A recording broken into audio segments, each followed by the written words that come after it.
পীর সাহেবের ফু সম্পর্কে আপনাদের ধারণাই নাই। পীর সাহেব চরমোনাই 5 তারিখে ফুর মাধ্যমে এদেশের ফ্যাসিস্টদেরকে বাংলাদেশ থেকে তাড়িয়েছে। পীর সাহেব চরমোনাইয়ের ফুয়ের কত পাওয়ার, আপনারা অপেক্ষা করতে থাকুন।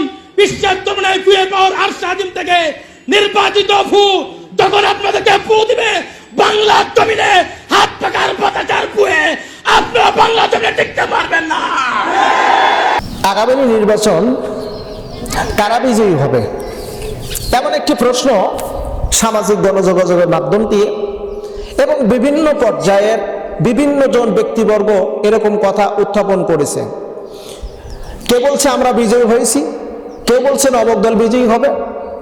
তবে আমরা এই নির্বাচনকে কেন্দ্র করে কিছু কথা, কিছু সমীকরণ আপনাদের সামনে একটু উপস্থাপন করতে চাচ্ছি। আমরা লক্ষ্য করে দেখতে পাচ্ছি একদল মনে করেছে যে আমরা বিজয়ী হয়ে গেছি, যার কারণে তাদের মতন করে তারা বিভিন্নভাবে বিভিন্ন কিছু তাদের আয়ত্ত অলরেডি নিয়ে নিয়েছে।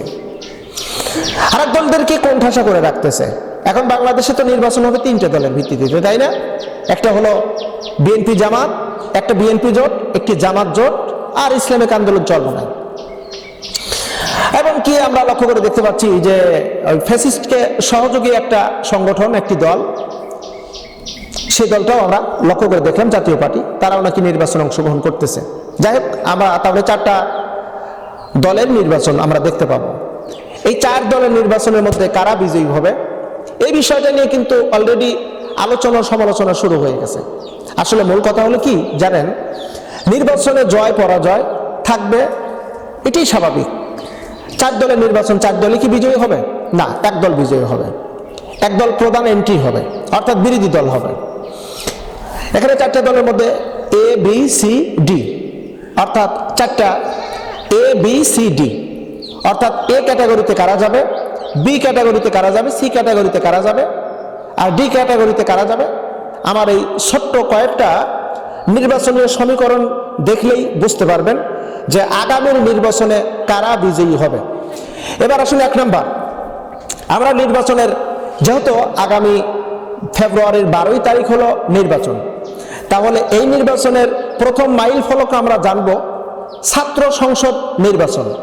ছাত্র সংসদ নির্বাচনের বিষয়টা যদি আমরা লক্ষ্য করি তাহলে দেখা যাবে ঢাকা বিশ্ববিদ্যালয়, চট্টগ্রাম বিশ্ববিদ্যালয়, রাজশাহী বিশ্ববিদ্যালয়, জাহাঙ্গীরনগর বিশ্ববিদ্যালয়, জগন্নাথ বিশ্ববিদ্যালয়, আপাতত এই কয়েকটা নির্বাচনীয় বিশ্ববিদ্যালয়ের নির্বাচনগুলো যদি একটু আমরা মাইল ফলকটা যদি খেয়াল করি বা নির্বাচনের ফলাফলটা যদি খেয়াল করি তাহলে কিন্তু এখানে লক্ষ্য করে দেখা যাচ্ছে ঢাকা থেকে শুরু করে যতগুলো বিশ্ববিদ্যালয় নির্বাচন হয়েছে প্রত্যেকটা নির্বাচনে ছাত্র সংসদের ভিতরে ইসলামী সমমনা, অর্থাৎ ইসলামিক দলের একটি ছাত্র সংগঠন বাংলাদেশ ইসলামিক ছাত্র শিবিরের প্যানেল বিজয়ী হয়েছে বিপুল ভোটে।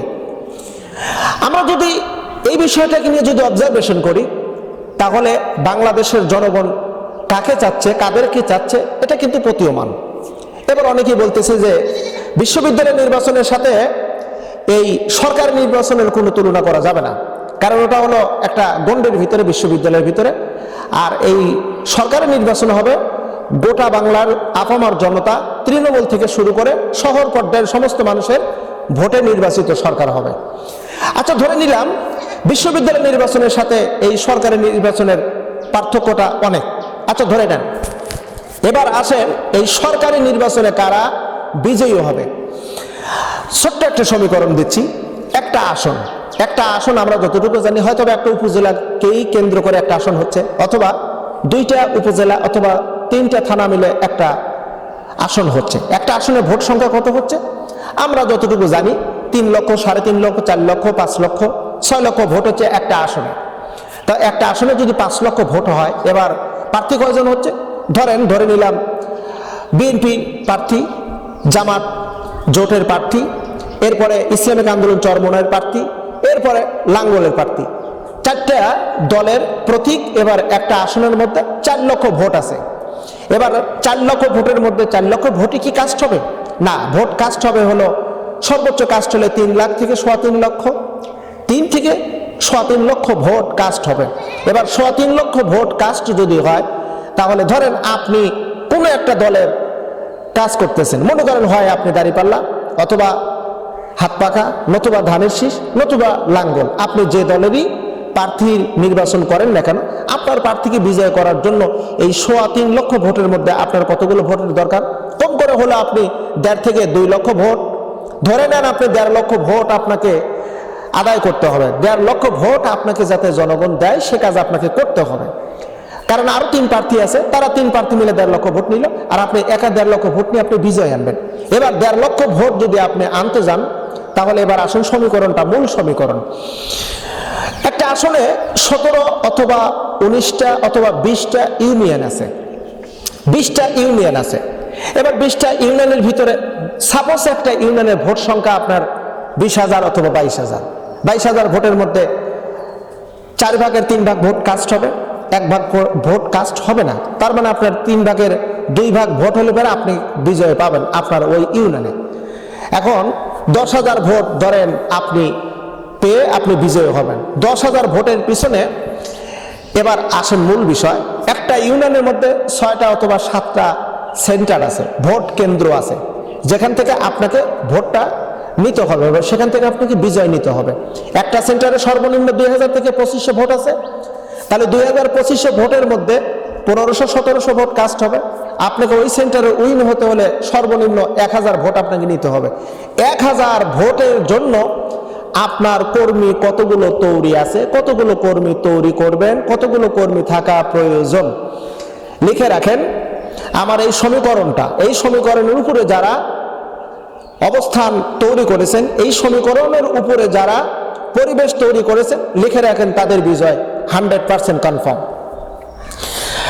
আপনার 101200 ভোটের জন্য প্রতিটা সেন্টার ওয়েতে সর্বনিম্ন 300 থেকে 350 কর্মী থাকা অত্যাবশ্যক। এখন আপনি যে দলেরই হন না কেন, 350 যদি আপনার কর্মী থাকে, তাহলে লিখে রাখেন এই 350 কর্মী 1100 ভোট ওই সেন্টারে আপনি পাবেন। 350 কর্মী, তাদের প্রত্যেক জনের একটা ভোট, অর্থাৎ 350। প্রত্যেকটা কর্মীর 1-2টা করে ভোট আছে, আমি 2টা ধরলাম না, একটা ভোট ধরলাম। 350 দুগুণ 700 ভোট, অর্থাৎ একটা সেন্টারে যদি 2000 ভোট থাকে, তাহলে ওই সেন্টারে যদি 1500 ভোট কাস্ট হয়, তাহলে 750 ভোট কিন্তু অলরেডি আপনার, এটাকে আমি বলি ভোট ব্যাংক, অর্থাৎ 350 মানে আপনার 700 ভোট। এবার 700 ভোট কিন্তু আপনি অলরেডি পেয়ে গেছেন। এবার এই 350 লোক যদি একটু মেহনত করে, একটু শ্রম দেয়, মানুষকে যদি বোঝায়, তাহলে আর 200 ভোট আপনি পেতে পারেন। অর্থাৎ আপনি ওই সেন্টারে উইন। আপনার একটা সেন্টারে সর্বনিম্ন 1000 ভোট কালেকশন করতে আপনার 350 কর্মীর প্রয়োজন। এখন এইভাবে পুরো ইউনিয়নে 7টা সেন্টার যদি থাকে, তাহলে প্রত্যেকটা সেন্টারে আপনার 350 থেকে 400-500 করে কর্মীর প্রয়োজন। অর্থাৎ পুরো ইউনিয়নে আপনার যদি 3 থেকে 3500 যদি কর্মী থাকে, তাহলে আপনি ওই ইউনিয়নে আপনি 10,000 ভোট পাচ্ছেন। 10,000 ভোট পেয়ে যাচ্ছেন। স্বাভাবিক, কর্মী যত বাড়বে আপনার ভোট সংখ্যা তত বাড়বে। তাহলে এখান থেকে আমরা ক্লিয়ারেন্স পেয়ে গেলাম। এটা আমার একটা সমীকরণ, এই সমীকরণটা মিল করে রাখেন। এমনকি এই সমীকরণের উপরে যারা নির্বাচন করবে, সেটা ধানের শীষ হোক, দাঁড়িপাল্লা হোক, অথবা লাঙ্গল হোক, অথবা হাত পাকা হোক, 100% লিখে রাখেন, আপনি বিজয়ী হতে পারবেন। এই ফর্মুলা, এই টেকনিক যদি অবলম্বন করেন, এখন দেখা গেল আপনার কর্মী নেই, পুরো ইউনিয়ন ব্যাপী আপনার 10 জন কর্মী নেই, অথবা পুরো ইউনিয়নে আপনার কর্মী আছে 1000, কিন্তু ভোট আছে সেখানে 30,000। পুরো ইউনিয়নে 30,000 ভোট, কর্মী আছে আপনার 1000। 1000 ভোট দিয়ে আপনি 30,000-এর 10,000 ভোট আপনি সংগ্রহ করতে পারবেন না। আপনার কর্মী হতে হবে সর্বনিম্ন 3 থেকে 4000। 20,000 ভোটের জন্য কর্মী আপনাকে হতে হবে 4 থেকে 5,000। এভাবে যদি মাইল ফলক তৈরি করা যায়, তাহলে আগামীর নির্বাচন তার হাতে, তারাই সরকার গঠন করবে। এটা হলো নির্বাচনের ফলাফল। তবে আমরা যতটুকু সম্ভাবনা পেয়েছি, বাংলাদেশ জামাত ইসলামী গোটা বাংলার জমিনে প্রত্যেকটা ইউনিয়নে তৃণমূল পর্যায়ে শত শত হাজার হাজার কর্মী সেট আপ করেছে। প্রত্যেকটা ইউনিয়নে 1000, 4000, 5000, 10,000 পর্যন্ত কর্মী রয়ে গেছে। তার মানে হলো আগামীর সম্ভাবনা, ইসলামী দলের বিজয়ের সম্ভাবনা। মহান আল্লাহর কাছে আমরা সাহায্য প্রার্থনা করি। আল্লাহ সুবহানাহু ওয়া তাআলা ইসলামের বিজয়ের লক্ষ্যে বাংলাদেশ জামাত ইসলামকে বিজয়ী দান করুক। আমিন সুম্মা আমিন।